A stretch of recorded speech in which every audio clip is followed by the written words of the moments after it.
Halo Sobat Prima, selamat datang di Bincang Fakultas Podcast Universitas Prima Indonesia yang membahas berbagai program studi, dunia akademik, serta peluang karir di Unpri. Nah, di episode kali ini kita akan membahas salah satu program studi di bidang kesehatan yang tentunya sangat menarik.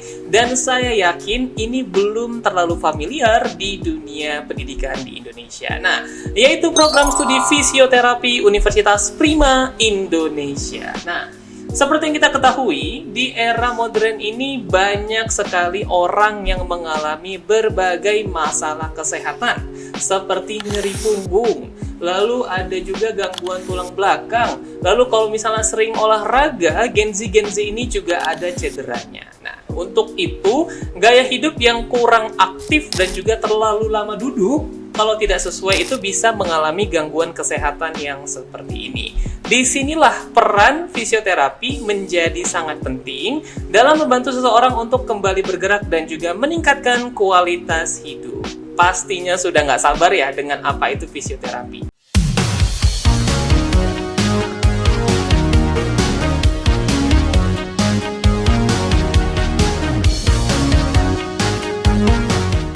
Untuk membahas lebih dalam, kita akan melihat secara rinci bagaimana program studi fisioterapi di Unpri yang saat ini kita hadirkan langsung untuk berbincang-bincang bersama kita, yaitu narasumber kita yang luar biasa dari program studi fisioterapi Unpri. Nah, sebelum kita bahas lebih lanjut, kita kenalan-kenalan dulu untuk narasumber kita yang luar biasa. Halo Ibu. Saya Pak. Oke, halo. Baik, Ibu boleh perkenalkan siapa namanya, apa jabatannya, dan juga bagaimana tentang program fisioterapi di Unpri. Ya, baik Pak, nama saya Nindya Putri. Oke, Bu Nindi berarti. Saya bekerja di Unpri sebagai Kaprodi Fisioterapi. Sebagai Kaprodi, Kepala Program Studi untuk Fisioterapi di Universitas Prima Indonesia. Jadi kalau tadi Ibu Nindi sudah kenalan, nah siapa tahu teman-teman lupa kalau saya adalah Muhammad Aditya Kurnia SKM MPH PhD yang akan menjadi host dan juga pemandu podcast kita di hari ini. Oke? Kita akan bahas tentang fisioterapi, easy going aja Ibu, nggak seperti ujian dan juga nggak seperti tanya jawab secara detail. Tapi di sini kita akan ngobrol tentang fisioterapi di Unpri. Jadi Ibu, fisioterapi ini merupakan salah satu program studi yang kalau saya sendiri itu jarang banget dengarnya. Dan tentunya kalau misalnya kita tanya ke adik-adik mahasiswa, mereka juga jarang dengar fisioterapi. Mungkin terapi mereka tahu, tapi fisioterapi mungkin mereka kurang familiar. Jadi apa sebenarnya fisioterapi itu, Ibu? Jadi Bapak, fisioterapi itu bukan hanya sekedar terapi cedera, tetapi juga berperan dalam pencegahan penyakit, peningkatan kebugaran hingga rehabilitasi masyarakat. Berarti dia masuk ke ranah preventif. Fisioterapi itu profesi yang berfokus pada gerak, fungsi, tubuh, dan kualitas hidup manusia. Kualitas hidup manusia berarti hampir mirip-mirip dong dengan kedokteran, dengan kesehatan masyarakat, dan juga keperawatan. Mirip ya? Oh, berarti satu lingkungan, satu ekosistem. Oke, nah, peningkatan kualitas hidup kita garis bawahi. Nah, kalau misalnya kita lihat di sini Ibu, apa peran fisioterapi di dunia kesehatan dan kenapa sih saat ini sangat dibutuhkan, terutama untuk adik-adik kita yang Gen-Z suka olahraga? Baik Pak, dengan perkembangan ilmu kesehatan, kebutuhan fisioterapi akan meningkat di masa depan. Fisioterapi tidak hanya untuk orang yang mengalami cedera atau penyakit. Fisioterapi juga berperan dalam menjaga kebugaran dan mencegah gangguan gerak tubuh. Mencegah gangguan gerak tubuh. Berarti kalau misalnya sebelum olahraga, ada dong teknik-teknik dari fisioterapi? Ada. Setelah olahraga, ada juga. Berarti sangat dibutuhkan di era sekarang. Karena kalau saya lihat nih Bu ya, Gen-Z itu lagi demen-demen main pedal. Dimana mungkin mereka ya sebelum main, langsung aja main. Padahal seharusnya tidak boleh. Dan itu dilarang dalam fisioterapi. Ilmu baru tuh untuk adik-adik yang suka main pedal. Jangan langsung hantam olahraga, tapi pemanasan dulu. One untuk fisioterapi. Kita lanjutkan Ibu. Nah, biasanya tuh seperti apa sih masalah-masalah kesehatan yang ditangani oleh seorang fisioterapis? Mengingat kalau kita lihat dokter itu kan mengobati. Kalau kesehatan masyarakat itu mencegah. Kalau keperawatan dia biasanya merawat. Kalau fisioterapis itu seperti apa? Ya Pak, penyakitnya ada nyeri punggung, cedera olahraga, stroke, Stroke. bagi lansia, Oke.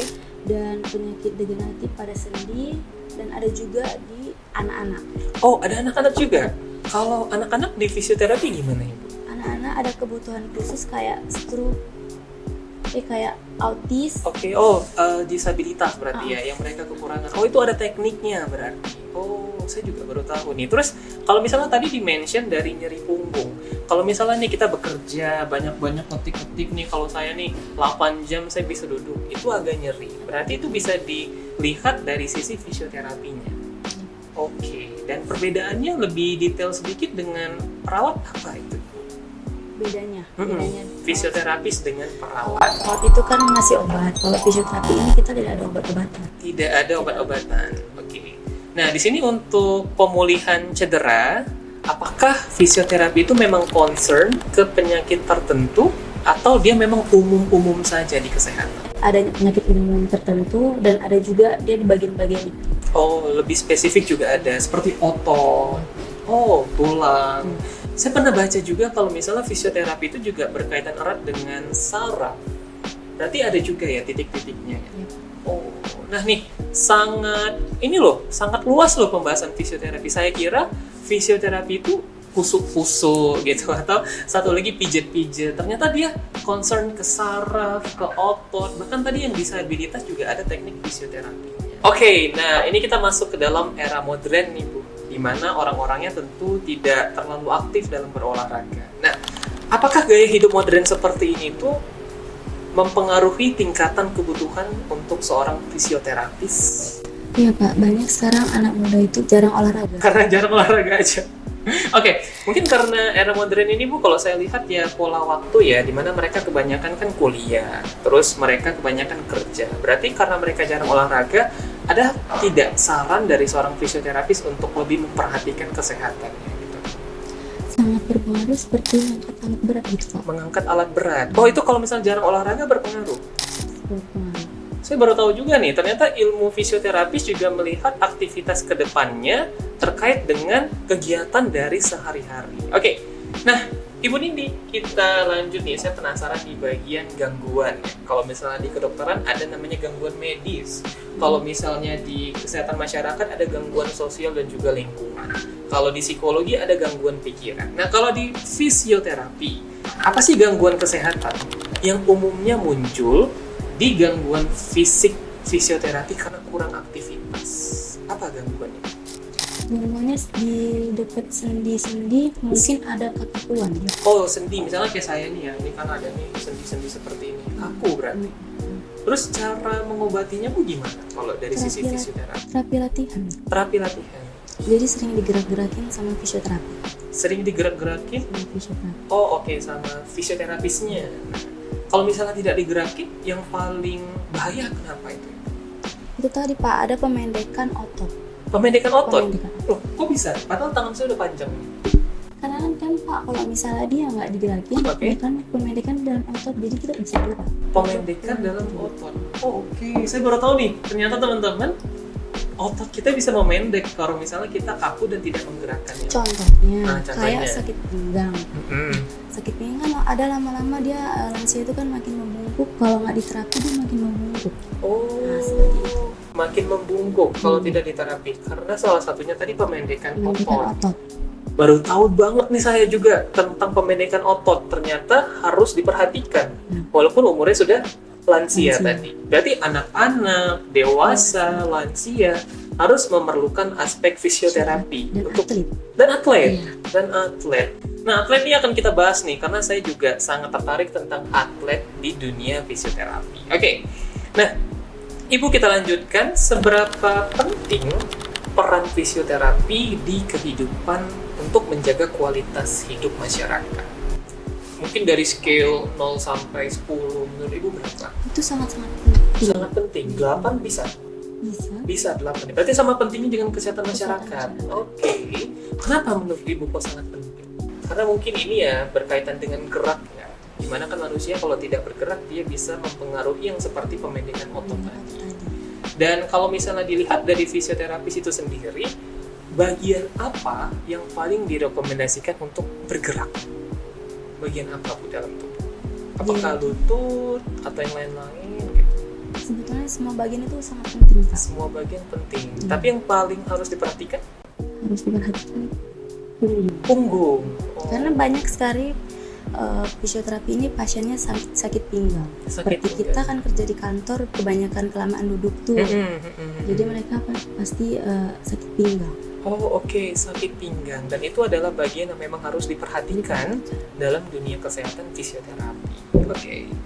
Nah Ibu, ini kita masuk ke yang lebih detail nih. Karena kan kita juga dari Unpri, kita juga baru buka program studi sarjana fisioterapi. Nah, kenapa Bu latar belakang dibukanya untuk program studi ini di Universitas Prima Indonesia? Kira-kira apa Bu? Untuk menjawab kebutuhan masyarakat atau apa? Ya, untuk pelajaran bersains. Oke, dalam bidang sains. Mungkin karena di dalam Unpri itu ada kedokteran, ada juga kesehatan masyarakat, keperawatan, kebidanan. Dan Unpri kan juga punya rumah sakit milik sendiri ya untuk pendidikannya. Berarti akan lebih lengkap kalau ada fisioterapi. Oke. Nah, memang di sini teman-teman, kalau dari fisioterapi itu kita harus tegaskan dia tidak boleh sama dengan perawat ya. Kalau perawat itu dia dalam keadaan sakit dirawat. Tapi kalau fisioterapi dia pasca sakit, dia ingin normal kembali aktivitasnya, makanya dia memerlukan kegiatan fisioterapi. Udah pinter saya Bu. Saya sebenarnya kedokteran sebenarnya, kedokteran komunitas, tapi hari ini saya bisa jadi fisioterapis nih sepertinya Bu ya. Oke, kita lanjutkan ya. Nah, kalau misalnya mau cek lebih lanjut bisa langsung lihat di website kita untuk visi, misi dan juga yang lain-lainnya. Tapi kalau untuk ini kita bakal bahas terkait dengan dunia fisioterapi di kehidupan sehari-hari khususnya di masyarakat. Ibu, kita lanjutkan. Nah, kalau dari segi fisioterapi itu sendiri, karena kan Ibu merupakan seorang kepala program studi dan dosen tentunya, mata kuliah apa yang nantinya akan dipelajari oleh mahasiswa fisioterapi Unpri? Ya, Pak. Dan khususnya ada pelatihan muskuloskeletal. Oke, otot, terus saraf. Berarti nggak jauh-jauh dari anatomi fisiologi. Tulang. Terus kalau misalnya nih, saya mau tanya, saya ini kan mungkin backgroundnya dari sains, dari dulu SMA-nya sains. S1 saya juga tentang sains, S2 saya tentang sains, dan S3 saya tentang sains. Kalau misalnya dilihat di sini Bu, karena kan tadi ada anatomi, fisiologi, dan juga beberapa mata kuliah sains. Misalnya nih mahasiswa ini tertarik, tapi dia tidak punya basically sebagai seseorang yang mengerti sains. Dengan kata lain mungkin dari sosial, ataupun dari madrasah, dan yang lain sebagainya. Itu bisa nggak mendaftar? Bisa. Walaupun mereka tidak punya basic science. Bisa. Makanya kita buat anatomi dasar-dasarnya, belajar dari dasar-dasar anatomi, belajar dari dasar biomekanika gerakan. Itu dari dasar-dasar semua. Berarti dari dasar. Jadi yang dari IPS atau madrasah, pesantren juga bisa. Dari dasar bisa. Berarti dari dasar semuanya bakal dipelajari dan akhirnya nanti secara bertahap mereka akan tahu ya tentang ini. Karena kan juga kalau saya lihat juga tidak terlalu mendetail seperti kedokteran yang harus tahu pengobatannya apa. Hanya saja mereka harus tahu fungsinya terutama. Berarti sih juga bisa sebenarnya teman-temannya untuk mendaftar fisioterapi dan biar lebih bugar dan sehat lagi ya. Karena saya memang suka olahraga Bu. Tapi akhir-akhir ini karena sibuk akhirnya olahraga tertunda gitu. Oke, kita lanjutkan Ibu. Kalau untuk praktik, karena kan saya tahu nih fisioterapi itu praktik pastinya ya. Dan saya lihat beberapa sumber-sumber media praktiknya memang harus jelas dan juga tepat sasaran. Seberapa penting kegiatan praktik dalam pembelajaran fisioterapi? Sangat penting Pak. Selain mereka belajar teori, mereka belajar praktik. Nah, seperti terapi latihan, terapi manual, elektroterapi, rehabilitasi neurologi, sama rehabilitasi olahraga. Tapi teorinya tetap ada?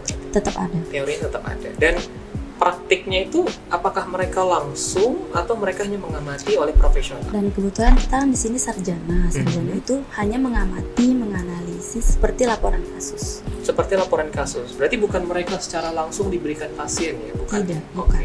Nah, itu dia. Berarti kalau misalnya Bu, orang itu sudah selesai menjadi sarjana, mahasiswanya juga sudah wisuda, harus lanjut ya? Harus lanjut. Dan bakalan berjalannya waktu di Unpri ini bakalan kita membuka profesi. Oke, berarti langsung ada sarjana fisioterapi sudah ada. next on-nya bakal ada profesi fisioterapi. fisioterapi. Ini luar biasa ya, karena kita tahu memang Universitas Prima Indonesia saat ini sedang pengembangan besar-besaran, baik itu di bidang kedokteran spesialis dan juga fisioterapi seperti ini memang sangat diprioritaskan ya. Kenapa? Untuk menjawab kebutuhan masyarakat dalam penanganan kasus-kasus kesehatan terutama di Indonesia. Oke. Untuk ini Bu, saya punya salah satu pertanyaan yang sifatnya itu sangat penting. Fasilitas apa yang disediakan oleh Universitas Prima Indonesia untuk menunjang pembelajaran kegiatan mahasiswa program studi sarjana fisioterapi?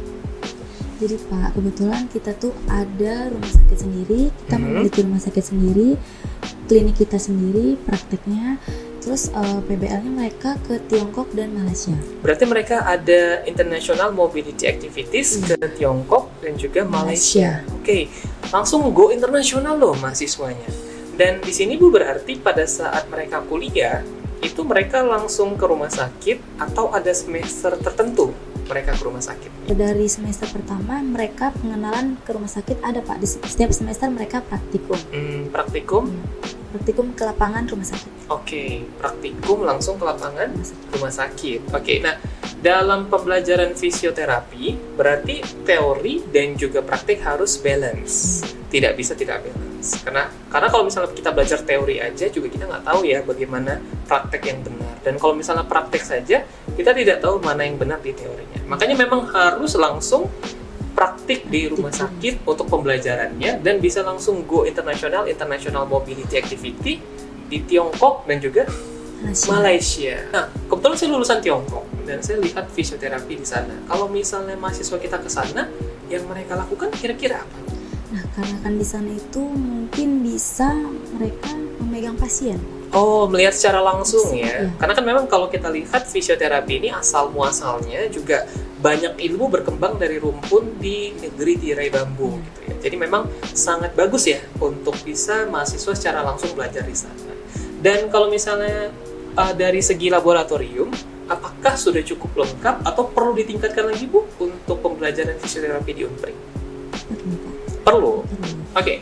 Nah, Ibu, kita masuk ke bagian pertanyaan yang kalau misalnya nih ada banyak mahasiswa mau masuk ke fisioterapi, mereka pasti bertanya-tanya untuk peluang karirnya seperti apa. Apakah nanti tiba-tiba perawat bisa masuk fisioterapi? Nah, jadi peluang karir dari sarjana fisioterapi itu bagaimana? Peluang karirnya mereka ke rumah sakit, klinik rehabilitasi, puskesmas, dan pusat rehabilitasi stroke. Berarti mereka sarjana bisa langsung praktik atau gimana?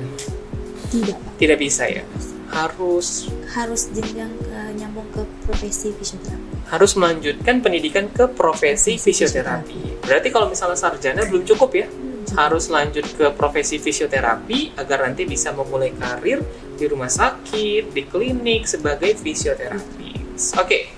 Nah, biasanya Bu, yang paling suitable di bidang mana seorang fisioterapis bisa bekerja?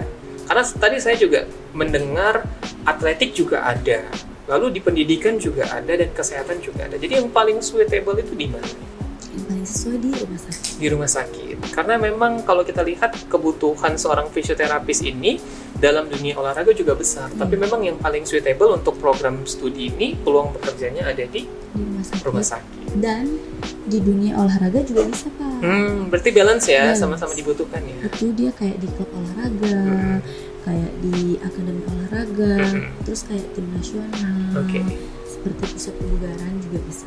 Karena memang saya Bu pernah membaca salah satu job vacancies bahwa untuk di tim olahraga sepak bola, basket, memang mereka mencari ahli fisioterapis. Dan itu merupakan peluang besar ya untuk sarjana dan profesi dari fisioterapi. Oke. Nah, untuk prospek profesi fisioterapi Bu di masa depan, mengingat ini kan anak muda lagi senang main pedal, senang main futsal, tapi kan kalau kita lihat pergeserannya mereka jarang tidur cepat ataupun suka ngopi. Jadi peluang prospek profesi di masa depan seorang fisioterapis bagaimana kira-kira?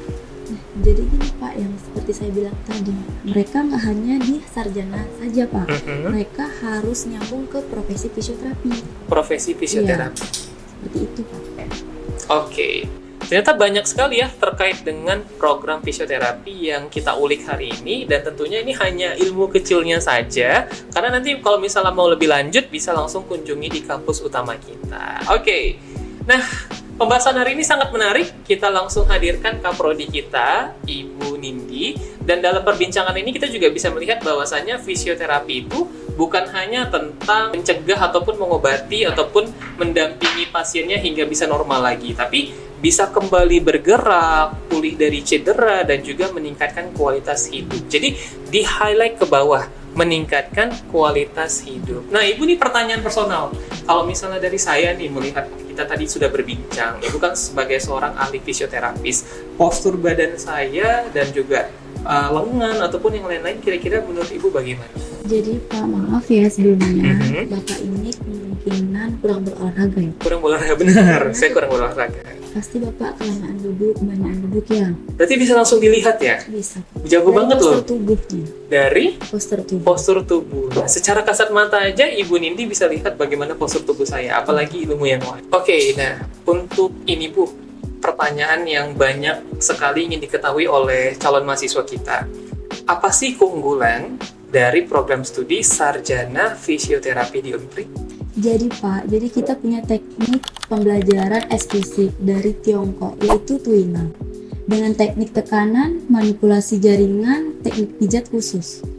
Tujuannya untuk memperbaiki aliran energi tubuh, mengurangi nyeri, meningkatkan fungsi otot dan sendi. Oke, luar biasa Ibu. Nanti mungkin kita boleh bincang-bincang lebih detail lagi. Dan bagi Sobat Prima yang tertarik dengan dunia kesehatan serta ingin membantu banyak orang melalui ilmu rehabilitasi, program studi fisioterapi Universitas Prima Indonesia menjadi pilihan yang tepat Bu ya. Karena kita banyak fasilitas, banyak keunggulan, dan tadi ada International Mobility Activities langsung ke Tiongkok dan juga Malaysia. Oke, terima kasih banyak kepada narasumber kita yang luar biasa, Ibu Nindi, sudah hadir berbincang bersama kita. Kita akan lanjut ke acara-acara selanjutnya di Bincang Fakultas. Saya sebagai host pamit undur diri. Mohon maaf jika ada kesalahan dalam berkata-kata. Sampai jumpa di next episode. Salam Prima dan salam sehat selalu. Bye!